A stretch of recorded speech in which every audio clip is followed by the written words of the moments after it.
toujours très anxieuse de vérifier tout ce que j'ai. Si j'ai bien tout dans mes poches que je dois avoir, sachant qu'il y a vraiment une tenue spéciale à adopter pour les actions de la barbe, parce que d'une part, il faut essayer de se fondre un peu dans la masse, mais quand même d'avoir un vêtement qui permette de mettre des choses dedans, c'est-à-dire d'abord de cacher la barbe. Moi, j'ai toujours mon portable aussi et j'essaye de déclencher l'enregistrement aussi pour pouvoir ne rien rater des insultes, parce que ce qui est intéressant, c'est les réactions. Donc les premiers moments quand on est assis, c'est un peu stressant, c'est de vérifier tout ça, qu'on a bien ça. Donc je regarde les copines un peu qui arrivent les unes après les autres et ça m'angoisse parce qu'on n'arrive pas à tout être assise au même endroit. Je vois qu'il y en a qui sont sur la gauche, devant, d'autres qui sont sur la droite, d'autres qui sont plutôt montés au premier étage. Et je pense que dans ces moments-là, moi j'ai envie de serrer les barbus, les autres militantes dans les bras en leur disant ça va aller, on va réussir. On voit une ouverture en fait tout d'un coup et on se dit c'est le bon moment parce que sur scène il y a 2 invités très importants. On se dit là ça va marcher si on intervient maintenant. Je vois les vigiles de sécurité, je vois toute la foule et il faut se dépêcher en fait, aller vraiment rapidement sur scène et en même temps tout en ne créant surtout pas de panique. Donc moi quand j'avance très droite, très levée comme un piquet, très digne et je dis c'est la barbe, on fait des actions pacifiques. On est là pour délivrer un message, laissez-nous lire un texte très très très très vite.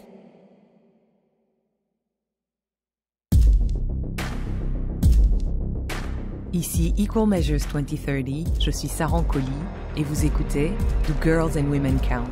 Est-ce que les filles et les femmes comptent?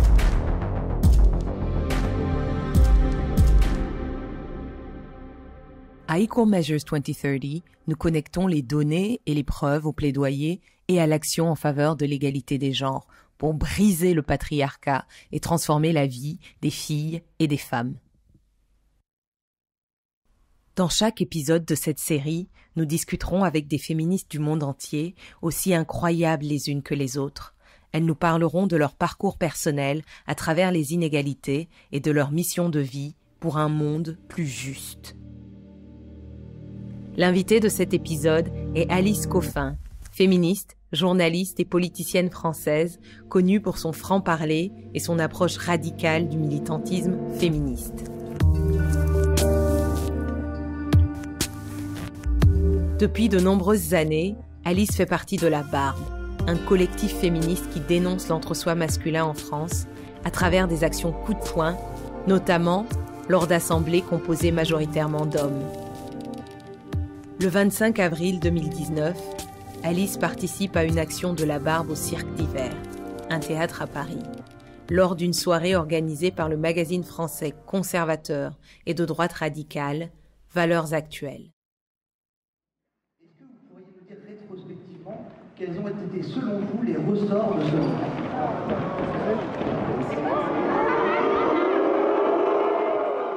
J'arrive comme ça et j'ai à peine le temps de me rendre compte que vraiment je reçois un choc mais immense dans l'estomac parce que j'ai un vigile qui vient me prendre et me soulever de terre en fait. Et tout d'un coup j'entends des cris de partout, je vois mes copines mais vraiment voler dans les airs, c'est-à-dire avec les vigiles, elles arrivent de toutes parts sur scène mais elles sont prises à chaque fois, elles sont retournées, il y a des cris terribles dans le public qui disent vraiment dégagez-les, dégagez-les, qui hurlent vraiment des cris de haine que j'entends à l'extérieur du public. Dehors les gauchistes ! Dehors les gauchistes ! Dégagez-la ! Qui était tenue par le bras droit, le bras gauche, la jambe droite, la jambe gauche, de tous les côtés, par 4 personnes comme ça qui me traînaient hors de scène et de continuer à leur dire on n'est pas là. Ils viennent me parler en fait à ce moment-là alors que je suis vraiment par terre et me dire et je leur dis mais ça va pas. Et comme souvent, il m'envoie aussi une femme pour me parler. Donc c'est une femme qui vient me parler alors que c'est qu'une organisation d'hommes et qui vient m'expliquer en disant mais vous savez, ce sont des gens très bien, vous vous trompez de cible. Et à chaque fois, je suis tellement sidérée en fait de ça, de leur dire mais écoutez, vous avez invité 7 hommes blancs sur scène pour discuter et vous me dites que je me trompe de cible, que vous êtes parfait sur le point de vue, sur les questions racistes et féministes.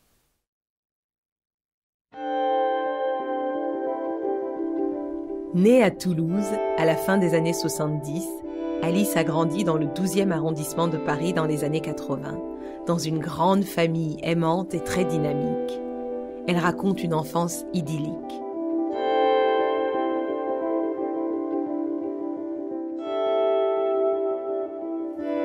Je pense que ce qui caractérise ma famille, c'est que c'était une famille très nombreuse et que j'en étais l'aînée. C'est-à-dire qu'on était 6 enfants. Donc moi, mon enfance a été beaucoup rythmée par l'arrivée de petits frères, petites sœurs, puisque j'ai 12 ans d'écart avec le petit dernier. C'est une enfance où la famille a un rôle immense. C'est-à-dire moi-même dans mon imaginaire, les frères et sœurs, les grands-parents, les oncles et tantes, puis les cousins, cousines. C'est quelque chose de très, très, très, très marquant, très présent. Et c'était une enfance assez protégée justement de tout ce que après a pu me heurter, mais assez vite d'ailleurs, parce que je pense qu'il y a plein de façons en fait de vivre des enfances qui peuvent amener au féminisme, et moi ça aurait été plus la confrontation justement entre un univers finalement ultra protégé de ce point de vue-là, puisque avec tant au niveau du schéma parental quelque chose d'extrêmement égalitaire, et qu'au niveau de ce qu'on permettait aux enfants aussi une grande latitude par rapport à mes propres expressions de genre, quoi, qui était très clairement déjà assez marqué dans mes choix de vêtements ou d'activités. En revanche, évidemment, ça ne rend que plus féroce la confrontation avec l'extérieur, avec la cour de récréation et avec d'autres espaces où ça se passe pas du tout comme ça. C'est-à-dire que c'est à la fois c'est une chance immense évidemment de vivre ce type d'enfance, mais ça ne protège pas, ça ne prépare pas, voilà, spécialement à ce qui se passe à côté, en dehors.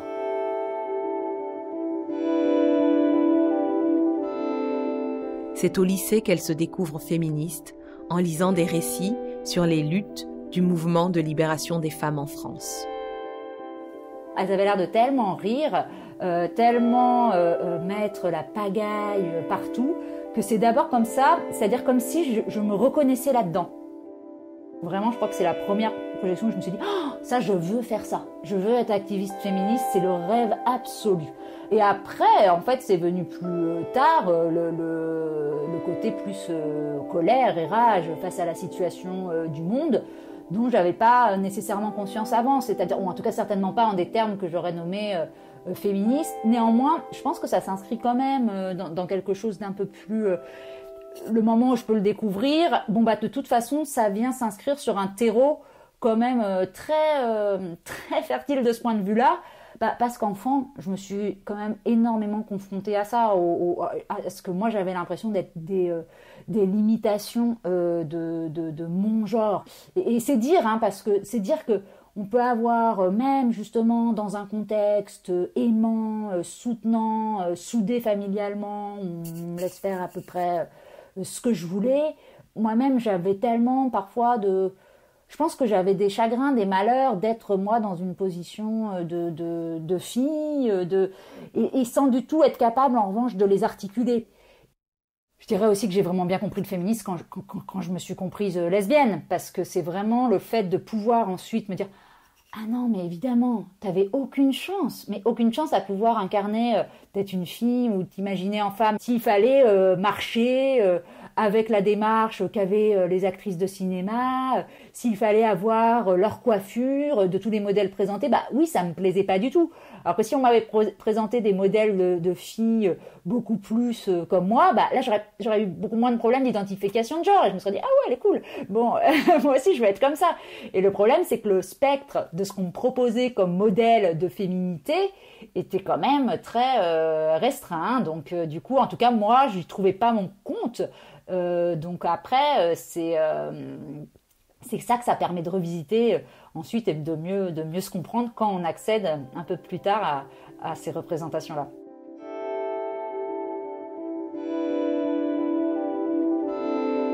En fait, la personne qui a rejoint la barbe avant moi, c'est ma mère.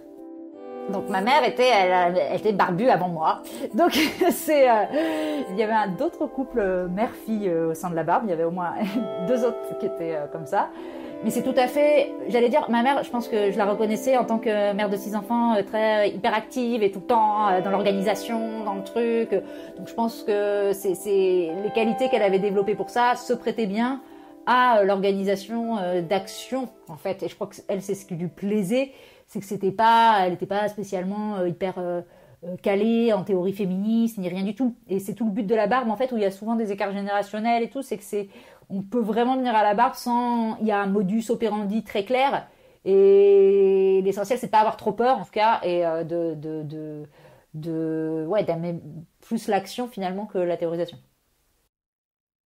Une fois, on avait fait une action où il y avait l'ancien Premier ministre Dominique de Villepin, et elle était toujours très « Oh, si j'avais imaginé, quand tu étais petit bébé, qu'un jour je serais sur scène avec ma fille devant un Premier ministre. » Je crois qu'elle était assez émue, ce qui est chou.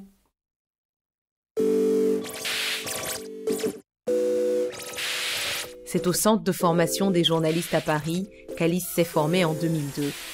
Mais dans le métier, entre sexisme et manque de neutralité, elle déchante très vite.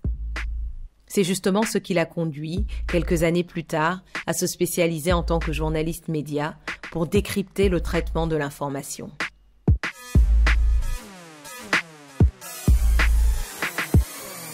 En France, en plus, souvent, les personnes ne comprennent pas très bien ce que c'est journaliste média. Ils comprennent journaliste économie, journaliste politique, journaliste sportif.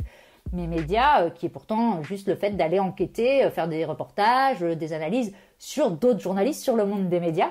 Moi, c'est ce que j'ai fait, c'est ma spécialité. Et elle est liée au féminisme, en fait, parce que je crois énormément dans le pouvoir de représentation des sphères de l'audiovisuel et de la presse écrite.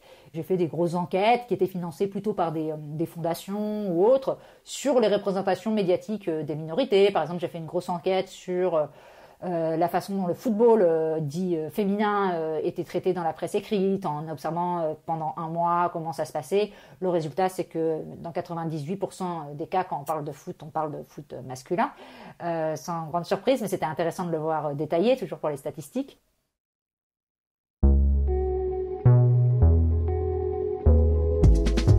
Pour Alice, l'accès à des statistiques fiables est crucial pour mettre en lumière les inégalités et le manque de représentation. C'est d'ailleurs le cœur de son travail en tant que journaliste média. Le fait de compter et d'arriver avec des stats par secteur, par année, est vraiment absolument capital.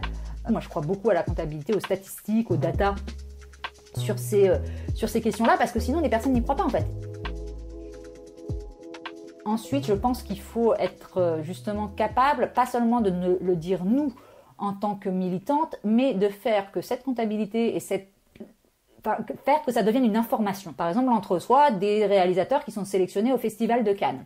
Moi, quand j'étais au quotidien 20 minutes, je m'occupais de la rubrique médias et puis je travaillais sur la rubrique culture. Je devais suivre la sélection du Festival de Cannes, grand festival de cinéma annuel. Et quand je suis ça, je vois, il y avait, je sais pas, c'était en 2012, 22 hommes, 22 personnes sélectionnées. En 2014, même topo ou presque. Et moi, quand je voulais le mettre on réagissait en tant que militante, la Barbe avait réagi, d'autres aussi.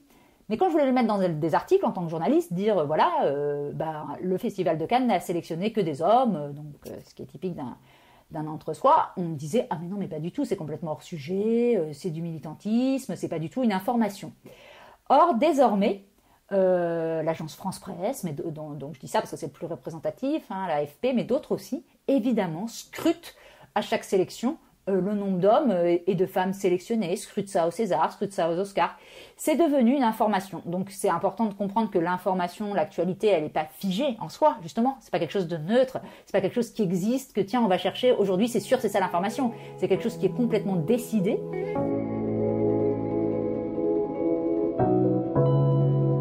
Par exemple, en France, la façon dont est traité le Covid, la pandémie, ils ont créé des structures en fait qui n'existent pas tellement, que spéciales, des espèces de think tanks, de petits conseils qu'ils appellent le conseil de défense, où il n'y a que des hommes. Ils se réunissent vraiment que entre eux.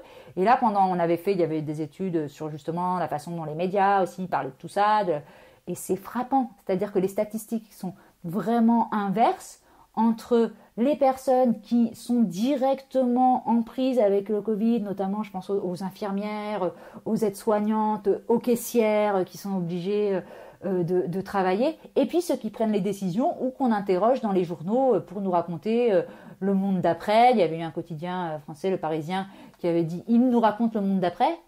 Hop, 4 mecs, ok. Donc, alors que c'était même pas eux qui étaient au front et en première ligne.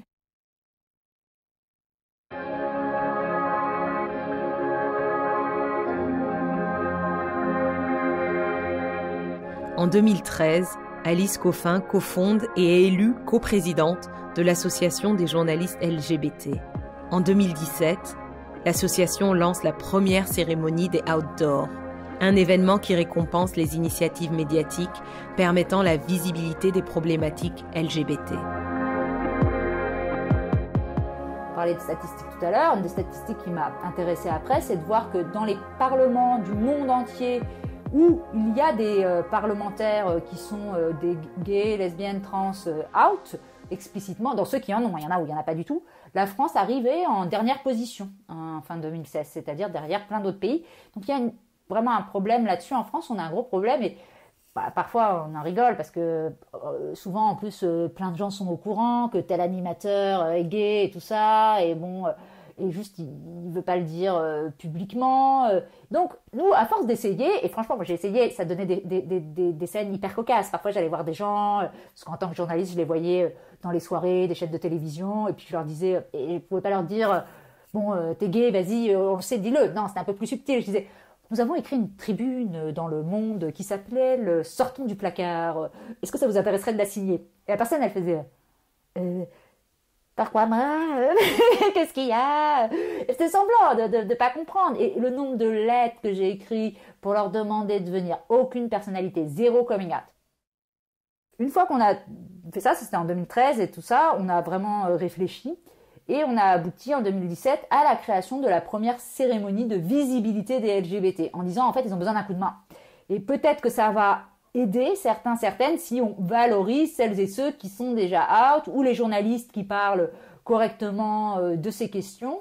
Donc il y avait ça comme volonté. Il y avait moi une volonté un peu plus profonde en tant que militante, c'est que j'avais très envie et ce qui n'existe pas en France, d'un espace qui réunisse des sphères de l'entertainment, de la politique, de l'activisme, des ministres, des personnes qui ne se parlent pas d'habitude. L'outdoor de la création artistique. Eddy de Pretto et Sofiane Ababri.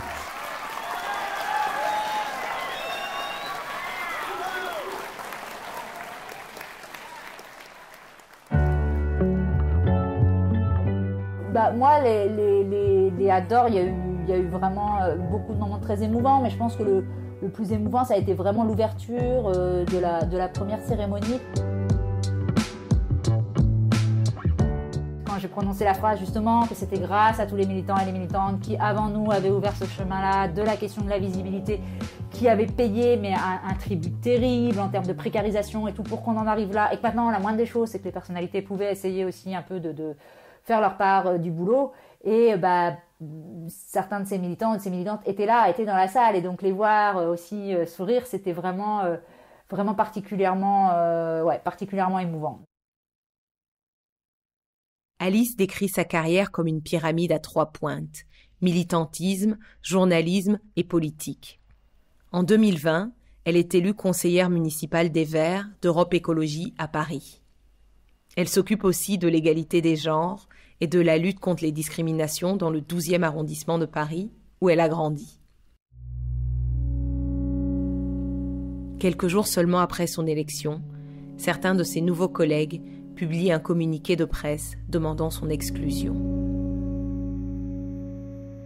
Je trouve ça très intéressant qu'ils aient pris ce terme-là d'exclusion.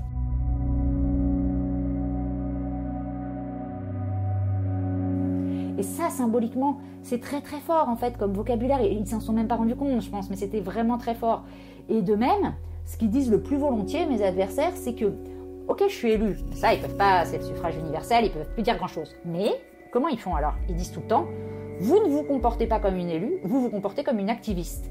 Et là, qu'est-ce que ça veut dire encore une fois? Ça veut dire que c'est eux eux, ils décident c'est quoi une élue. Ils ont, je sais pas, il y a un manuel qui dit un truc, parce que moi, je n'ai rien fait d'illégal. Hein. Je respecte, voilà, les lois de la République. Je fais rien qui pourrait m'enlever mon titre d'élu. Donc, qu'est-ce qu'ils veulent dire quand ils me disent vous n'êtes pas une élue, vous êtes une activiste? Ils veulent essayer de délégitimer, en fait, justement parce que cet entre-soi a pu être rompu. Donc, il faut très très vite le refermer, parce que c'est pas tout d'arriver à y entrer. C'est qu'après, il fait front, il fait bloc pour essayer de vous expulser le plus rapidement possible, et notamment en niant votre qualification et vos capacités à exercer ce poste-là, comme s'il était réservé à tel ou tel politique, tel ou tel... Et c'est vraiment frappant la façon dont ça se passe, et ça, c'est sans arrêt.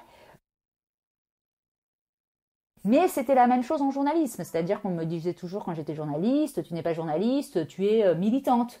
Et moi, j'aurais accepté qu'on me fasse des reproches en tant que journaliste si je n'avais pas vérifié mes informations, si je n'avais pas bien appelé des sources, si je n'avais pas fait un effort pour écrire de manière accessible pour tout le monde, enfin les b.a.-ba du journalisme, mais pas sur le côté, bah t'as des engagements, bah oui, enfin si vous n'êtes pas journaliste pour changer le monde, tant pis pour vous, mais laissez-moi, ça me paraît pas contradictoire avec les objectifs du métier. Et en politique, c'est pareil. Alors cette semaine, Philippe, vous souhaitiez nous parler d'Alice Coffin. Alice Coffin. Savez-vous qui est Alice Coffin? Qui l'ignore? Alors, ne pas la connaître. Ce matin, et qui fait beaucoup parler d'elle ces derniers temps. Le combat féministe qu'elle mène paraît radical à certains.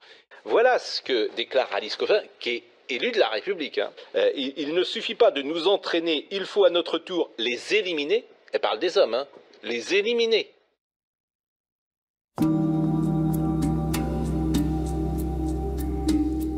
L'année de son élection, Alice publie Le génie lesbien, un brillant essai sur la domination masculine dans tous les milieux d'influence en France.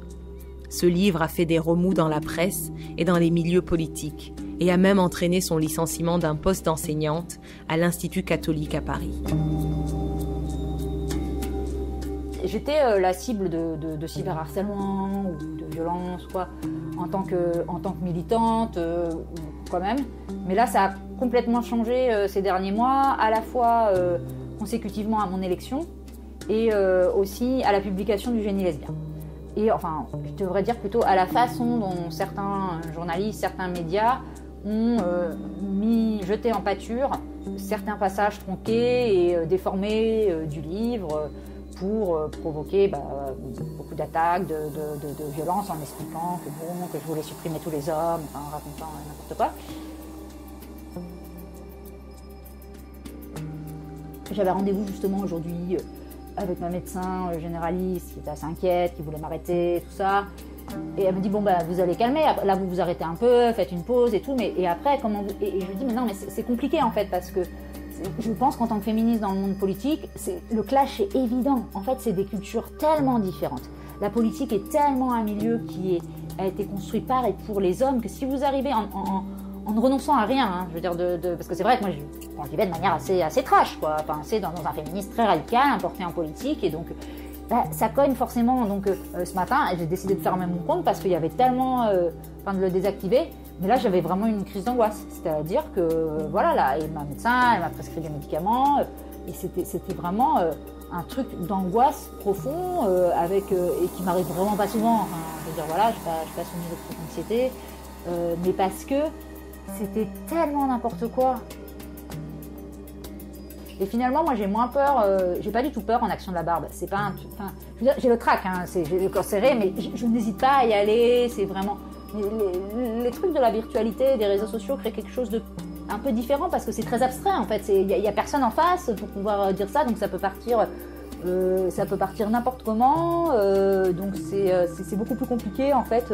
C'est une responsabilité qui pèse de ne pas renvoyer aux autres l'image que c'est trop dur ou que c'est bon. Mais à un moment, voilà, un activiste est un activiste vivant. Je pense qu'il faut tenir tant qu'on peut tenir, parce que c'est bien de marquer une présence, et puis quand ça va pas, faut s'en aller pendant un petit temps. Vous n'avez pas le droit.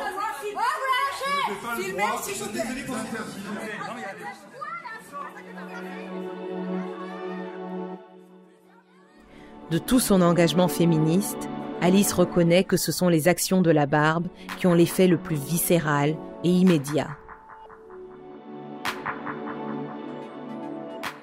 Quand j'ai fait l'action le 25 avril 2019, je pense que je devais en être célébrée à célébrer ma, je sais pas, 120e, 121e action de la barbe, qui était là où moi, je fêtais pratiquement mes 10 ans de barbe à ce moment-là, donc avec des dizaines et des dizaines et des dizaines d'actions au compteur.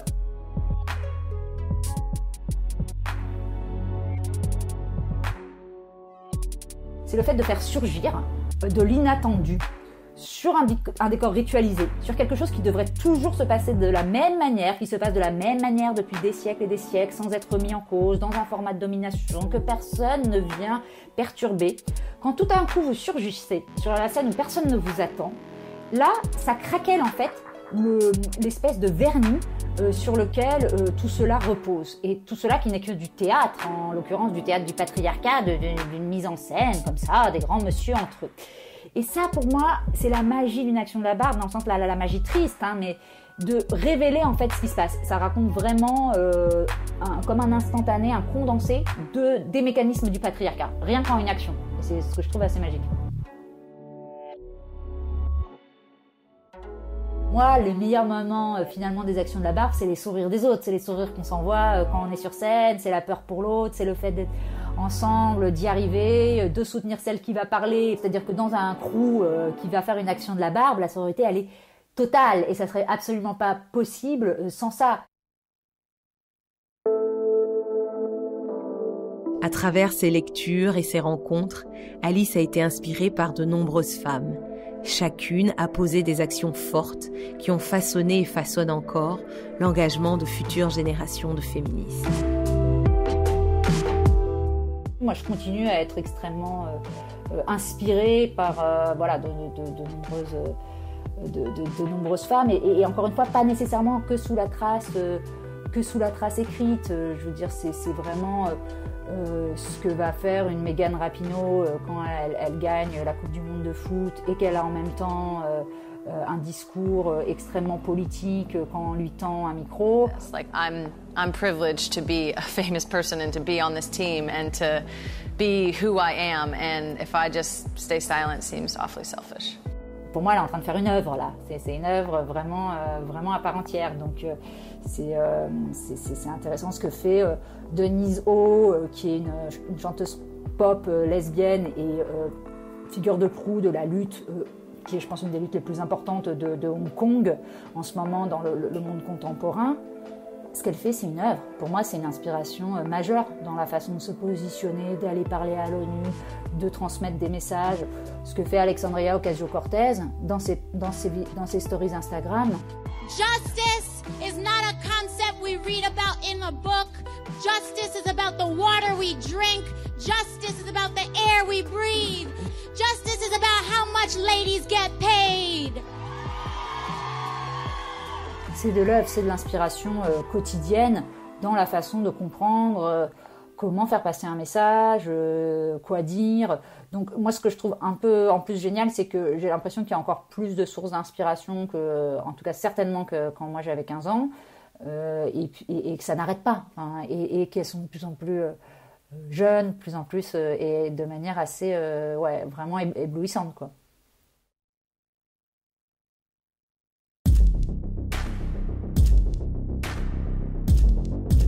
Dans le prochain épisode, nous discutons avec l'activiste sri-lankaise pour les droits LGBTQI, Rosana Flamer Caldera. I'm always on high alert the minute I walk out of my house. I have to be. When I'm driving, my car doors are locked. I have a CCTV camera inside and out. I am wondering who is, sussing me out. I've gotten so used to it. I just recognize it as being part and parcel of the work that I'm doing. Merci d'avoir écouté Do Girls and Women Count, un podcast d'Equal Measures 2030. Vous pouvez retrouver le podcast sur Apple Podcasts, Spotify, vos plateformes préférées de podcast. Vous pouvez également l'écouter en ligne sur equalmeasures2030.org/podcast, où vous trouverez de plus amples informations sur Equal Measures 2030 et Alice Coffin. Cette série est animée par moi, Saran Colli, et produite par Fat Rat Films, avec à la réalisation et au montage Jodie Taylor, montage supplémentaire d'Olivia Humphries, la conception sonore de Jamie Pereira, l'assistance à la production d'Ella Godfrey et la traduction de Julia Rosen.